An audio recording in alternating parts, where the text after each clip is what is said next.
हाय नमस्कार दोस्तों, आपका स्वागत है हमारे चैनल पे। जैसे आपको पता है एचडीएफसी बैंक का क्वार्टर 1 का रिजल्ट है, तो आज हम क्वार्टर 1 के रिजल्ट को डिस्कस करेंगे। देखेंगे कि कैसा रिजल्ट अच्छा है या इससे और अच्छा किया जा सकता है। ये सब चीज़ों को हम इसमें बात करेंगे।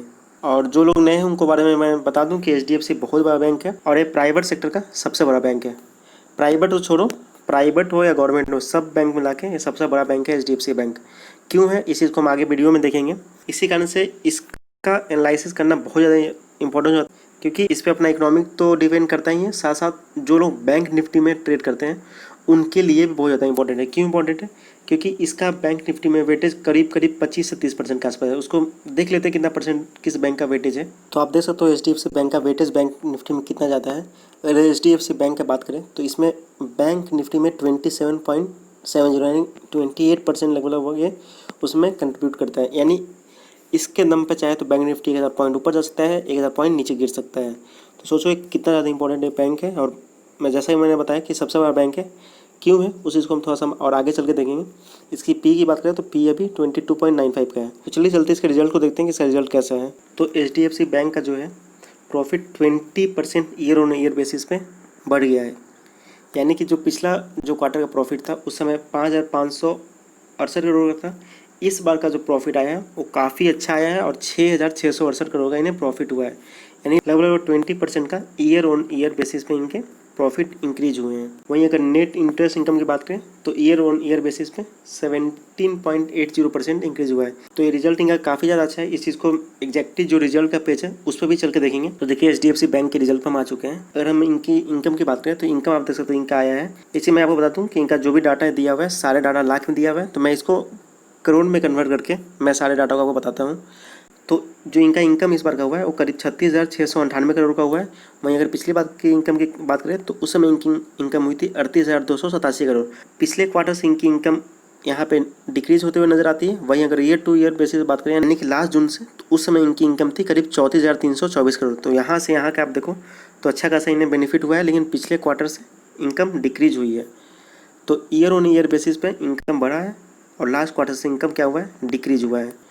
वही अगर इनकी एक्सपेंसेस की बात करें, एक्सपेंसेस यानी कि खर्चा की, तो आपको पता है कि लॉकडाउन में हर चीज़ का एक्सपेंसेस कम हो जा रहा है, क्योंकि जो फिजूल का खर्चा था या भी जो खर्चे थे वो सब कम हो गया है। तो यहाँ पे अगर हम इनके एक्सपेंसेस की बात करें तो एक्सपेंसेस आप देख सकते हो 23,014 करोड़ का आया है। वहीं पिछले क्वार्टर की बात करें तो उस समय आया था 24,388 करोड़ का। वहीं अगर पिछले जून की बात करें तो उस समय आया था इनका 22,575 करोड़। तो उस समय से एक्सपेंसेस बढ़ा है इनका, लेकिन लास्ट क्वार्टर से एक्सपेंसेस इनका थोड़ा सा कम हुआ है। तो आप देख सकते हो कि एक्सपेंसेस तो कम होना ही था।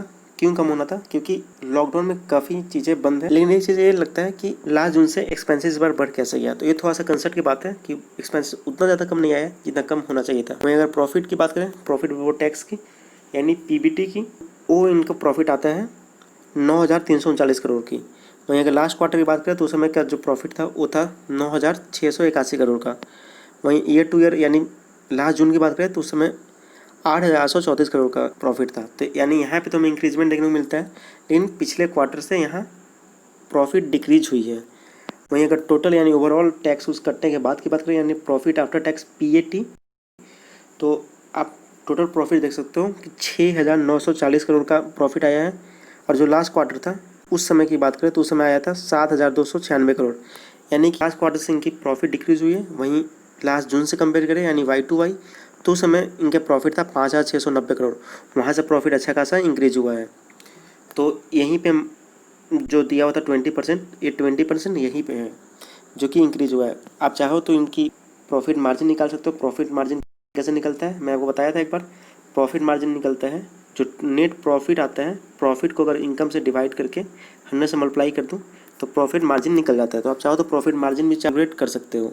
तो चलिए देख लेते हैं कंपनी ने इसके बारे में क्या कहा है। तो कंपनी ने कहा है कि ऐसे समय में जब इकोनॉमी काफ़ी ज़्यादा स्लो डाउन हो गया है, उस समय इनका जो रिटेल लोन था और जो क्रेडिट कार्ड और डेबिट कार्ड का जो यूज हो रहा था कस्टमर के द्वारा, उसमें काफ़ी ज़्यादा कमी आई है, जिसके कारण से जो इनका इनकम है, इनकम करीब करीब 2,000 करोड़ डिक्रीज हुआ है। ये होना भी था क्योंकि लोग अभी क्रेडिट कार्ड डेबिट कार्ड का यूज़ कम कर रहे हैं, फिजूल के खर्चे अभी नहीं कर रहे हैं, क्योंकि लॉकडाउन में पता है कई लोगों का तो जॉब ही चला गया, तो वो भी लोग फिजूल खर्चा नहीं हो रहे हैं यहाँ पे। तो ये सब कारण से इनका जो इनकम था उस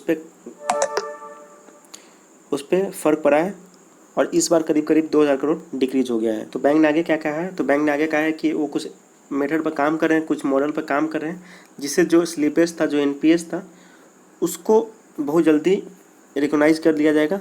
क्योंकि आपको पता है कि मोरेटोरियम में सब लगाने के कारण इनके जो बैड लोन होते हैं यानी एनपीए होते हैं उस पर इनका कंट्रोल नहीं रहा, क्योंकि जो भी लोन लिए थे वो लौटा नहीं पा रहे पैसा, उनको थोड़ा और टाइम मिल गया। इसी कारण से बैंक कोई ज़बरदस्ती उनके साथ नहीं कर सकता। तो इसके बारे में बोला है कि इनके एक मॉडल है उस पर काम करें, जिसके कारण से एनपीए को आसानी से रिकॉग्नाइज किया जा सकता है आगे चलकर। तो चलिए कंपनी के थोड़ा सा फंडामेंटल देख लेते हैं, बहुत डीप में नहीं देखेंगे, लेकिन थोड़ा सा बेसिक देख लेते हैं आइडिया कि इसका फंडामेंटल कैसा है। वैसे मैं बता दूं इसका फंडामेंटल काफ़ी अच्छा है, लेकिन फिर भी थोड़ा सा इसका बेसिक देख लेते हैं। तो देखिए एचडीएफसी बैंक की हम बात कर रहे हैं, इनका जो मार्केट कैप है वो देख सकते हो 6,03,079 करोड़ का है, यानी लार्ज कैप कंपनी है। अगर पी की बात करें तो इनका पी 22.97 है, यानी 23 का पी इनका है। वहीं अगर इंडस्ट्री की पी बात करें तो इंडस्ट्री का पी 24.96 है, यानी 25 का पी है। दोनों अप्रोक्स आसपास में ही है। तो ये आपको बहुत ज़्यादा सस्ता भी बैंक नहीं मिल रहा है। क्यों नहीं मिल रहा है उसको हम चार्ट पे देखेंगे। वहीं अगर डिविडेंड की बात करें तो डिविडेंड 50% का मिलता है, डिविडेंड यील्ड इसका 0.23 है। वहीं अगर डिलीवरी की बात करें तो डिलीवरी इसमें काफ़ी कम उठाई गई, क्योंकि लोगों को ऐसा लग रहा था कि इसमें एनपीए सब कुछ आएंगे, जिस कारण बैंक को अच्छा खासा लॉस हो सकता है। लेकिन उसके विपरीत इसका प्रॉफिट अच्छा खासा आया है इस बार। तो चलिए बात कर लेते हैं कि इस बैंक को आपको किस रेंज में लेना चाहिए, क्योंकि बैंक तो काफ़ी अच्छा है, इसको आपके पोर्टफोलियो में होना ही चाहिए। तो चलिए देख लेते हैं कि इस बैंक को आपको किस लेवल पे अपने पोर्टफोलियो में ऐड करना चाहिए। तो देखिए हम एचडीएफसी बैंक के टेक्निकल चार्ट पा चुके हैं और यहाँ पे हम बात करेंगे कि इस बैंक को आपको किस लेवल पे लेना सही रहेगा।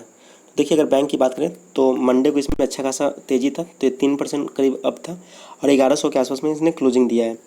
वहीं अगर बात करें मार्च में जब अच्छा खासा मार्केट गिरा था तो उस समय ये बैंक इस लेवल पर आ गया था, 750 के आसपास में ये बैंक आ गया था और वहाँ से अच्छा खासा रिकवरी करके 1125 का हाई लगाया था और ये ऑलमोस्ट उसी के आसपास ये घूम रहा है। तो क्या आपको अभी बैंक को बाई करना चाहिए? नहीं, मुझे नहीं लगता कि इस लेवल पर आपको बाई करना चाहिए, क्योंकि अगर आप लॉन्ग टर्म के लिए बाई करना चाहते हैं तो इस लेवल पे तो आपको बाई नहीं करना चाहिए। लेकिन हाँ, अगर आप चाहते हैं शॉर्ट टर्म के लिए कि 5% 10% का प्रॉफिट मिल जाए तो आप यहाँ पे बाई करके इसके आसपास में लेवल में सेल कर सकते। तो अगर मैं बाइंग की बात बताऊँ तो जो 750 का लो है इस पे तो आना बहुत ज़्यादा मुश्किल है। लेकिन अगर आपको ये लेवल पे 800 से लेके इसके बीच में मिलता है 950 के बीच में, ये जो लेवल है, तो आपको इसको अच्छा खासा बाई करना चाहिए। और अगर मैं बात करूँ कि किस लेवल पर आपको बाइंग स्टार्ट करना चाहिए, तो 1000 के नीचे अगर जैसे शेयर आता है तो आपको इस शेयर को धीरे धीरे बाई करना चाहिए और अच्छा खासा बाई 9 से के नीचे आपको करना चाहिए। यानी अगर यहाँ मैं बाइंग की बात लिख दूँ कि बाई किस लेवल पर करना चाहिए, तो मेरे ख्याल से 820 से लेकर 950 के बीच में इसमें अच्छा खासा बाइंग आपको करना चाहिए। उससे पहले शॉर्ट टर्म के लिए आप बाई कर सकते हो, लॉन्ग टर्म के लिए यही रेंज सही रहेगा। तो चलिए कंपनी के पास्ट परफॉर्मेंस को देख लेते हैं कि पिछले कुछ सालों में इसने कैसा परफॉर्म किया है। देखिए अगर पिछले कुछ साल के परफॉर्मेंस की बात करें तो जो एक कल क्लोज हुआ है, एक कल क्लोज करीब 3% के ऊपर हुआ है, यानी एक दिन में आपको 3% रिटर्न दिया है। वहीं अगर एक वीक की बात करें तो एक वीक में शेयर थोड़ा सा नीचे गिरा है, 0.60% का रिटर्न आपको इसमें देखने को मिलता है। वहीं अगर एक मंथ की बात करें तो यहाँ पे आपको 12.17% का रिटर्न मिला है। वहीं एक ईयर की बात करें तो एक ईयर में ये जो डाउनफॉल इतना खासा दिख रहा है, इसके कारण इसके रिटर्न पे काफ़ी ज़्यादा असर पड़ा है और निगेटिव में -8.71% नज़र आता है। तो आप देख सकते हो कि शेयर कितना अच्छा है कि जैसे ही शेयर गिरा उसके बाद तुरंत रिकवर कर गया है, ऑलमोस्ट 50% से ज़्यादा इसने रिकवरी दिखा चुका है। और वहीं अगर 5 ईयर की बात करें तो 5 ईयर में देख सकते हो आपके पैसे को इसने डबल किया है। कितना अच्छा बैंक है, इतना ज़्यादा गिरावट देखने के बावजूद आपके पैसे को इसने डबल किया है। आप देख सकते हो इसका ग्राफ कभी भी आपको ऐसा नहीं आया कि नीचे गया। ये सब जो भी डीप लगता है ना, इस पर आपको बाई करने का इसमें अपॉर्चुनिटी मिलता है। ये सारे चांस में आपको बाई करना चाहिए। अगर आप इसका अप ट्रेंड देखो तो अप ट्रेंड लगातार ऊपर का ही नज़र हमें आता है। वहीं अगर बात करें जब से बैंक खुला है तब से देखो इसका रिटर्न, शानदार रिटर्न 1568% का। इतना ज़्यादा अच्छा रिटर्न आपको और कहीं नहीं मिलेगा। देख सकते हो आप, बैंक कभी ख़राब परफॉर्म करता ही नहीं है। जहाँ से देखो बिल्कुल ऊपर गया है। जैसे ई का पावर एक्स का जो ग्राफ होता है ना, आपको अगर ई का पावर एक्स का ग्राफ पता हो तो ऐसे कुछ होता है, बिल्कुल उसी फॉर्म में ऊपर गया है। कहीं पे आपको इसमें डाउनफॉल नज़र नहीं आएगा।